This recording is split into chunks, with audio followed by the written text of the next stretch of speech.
In today's video, we're talking about one of the biggest reasons so many people feel financially stuck.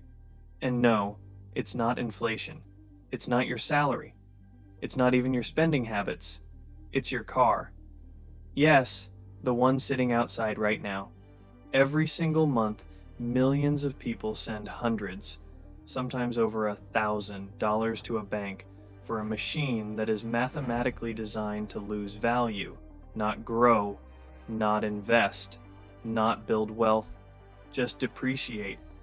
And while you're working harder trying to get ahead, that payment quietly keeps you exactly where you are. Today, we're breaking down exactly how buying a new car and normalizing car payments is keeping people trapped, and what to do instead. Chapter 1. The Lie We're Sold. Car companies don't sell transportation, they sell identity. When brands like BMW run commercials, they're not talking about fuel efficiency. They're selling power, precision, prestige. When Toyota advertises, they're selling reliability and smart decision-making. When Ford markets trucks, they're selling strength and independence. You're not just buying wheels, you're buying a story about who you are. And the most powerful marketing trick in the auto industry isn't horsepower or leather seats, it's the monthly payment. Only $599 per month. They shrink a $48,000 decision into something that feels manageable.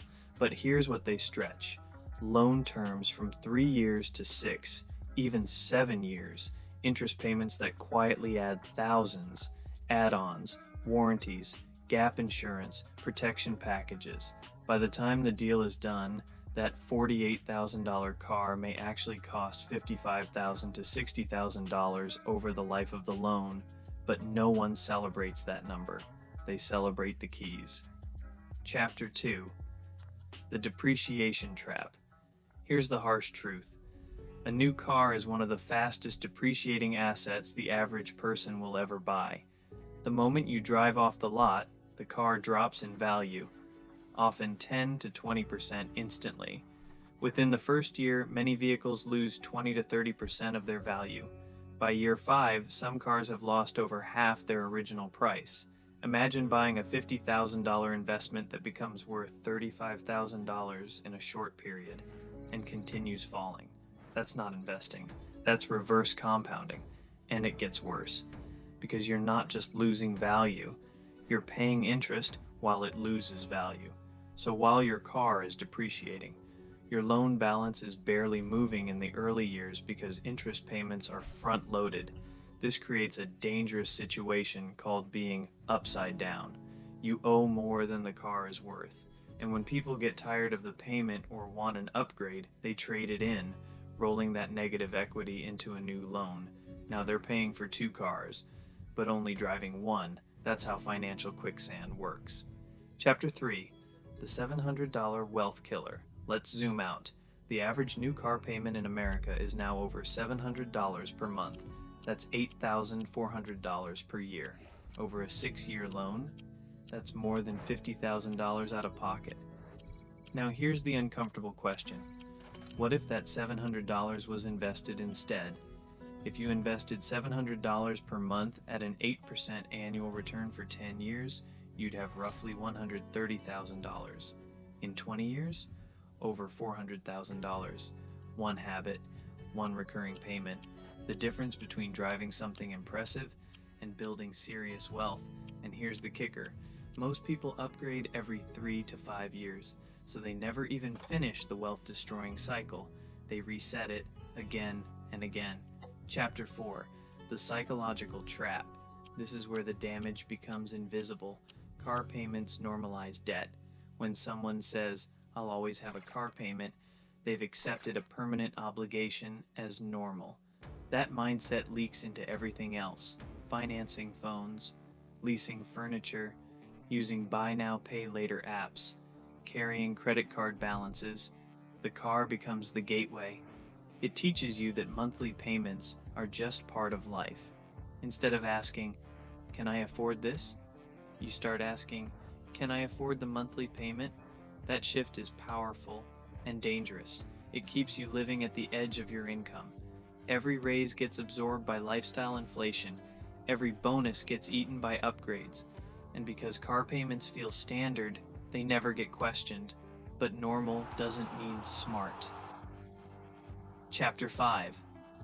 What wealthy people do differently. Here's what's fascinating. Many people who actually build wealth don't treat cars as status symbols. Research from The Millionaire Next Door by Thomas J. Stanley showed that most millionaires buy used vehicles and keep them for years. Even legendary investor Warren Buffett is famously practical with his car choices. Why? Because wealthy people understand one key principle. Assets put money in your pocket. Liabilities take money out.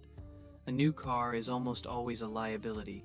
It demands payments, insurance, maintenance, registration, fuel.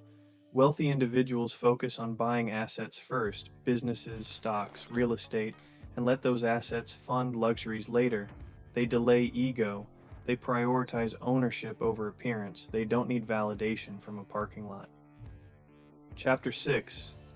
The smarter alternative. So, what's the move? Buy slightly used? A 2 to 4 year old car has already absorbed the steepest depreciation hit. Let someone else take that financial punch. Look for reliability over flash. Brands like Honda and Toyota are well known for longevity, often running well past 200,000 miles with proper care. Keep the car long term. Drive it for 8 to 10 years. Maintain it properly. And here's the most powerful step. After it's paid off, keep making the payment, but redirect it into investments. If your old payment was $600 per month, automatically invest that amount. Now instead of losing money every month, you're compounding it. This is how ordinary earners become financially independent, quietly, consistently. Chapter 7. Freedom versus flex. At the end of the day, this conversation isn't about cars, it's about freedom. A paid-off, reliable car gives you lower stress, lower monthly expenses, greater flexibility if income drops, more room to invest, more room to take risks. A large car payment locks you into needing your current income. It reduces options. It makes career changes scarier. It makes entrepreneurship riskier. It makes emergencies heavier.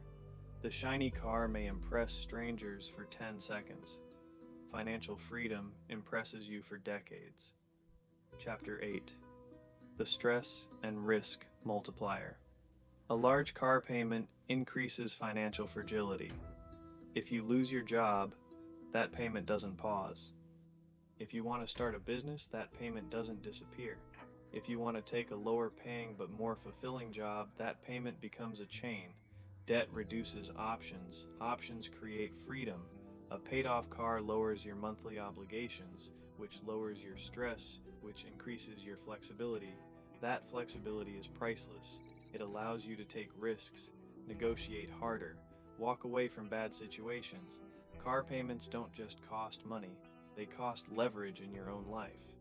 Here's the question that separates people who stay stuck from people who build wealth. Do you want to look successful or be financially unstoppable? Because every car payment is a decision. Every upgrade is a trade. Every signature on a loan is a commitment to your past self, instead of an investment in your future self. 10 years from now, the smell of a new car won't matter. The leather seats won't matter. But the investment account you built instead, that will change your life. So before you finance your next vehicle, pause, run the numbers, and decide whether you're buying transportation or selling your future wealth. If this made you rethink car payments, hit like, subscribe, and share this with someone who needs to see it. Because financial freedom doesn't start with earning more. Sometimes it starts with driving less.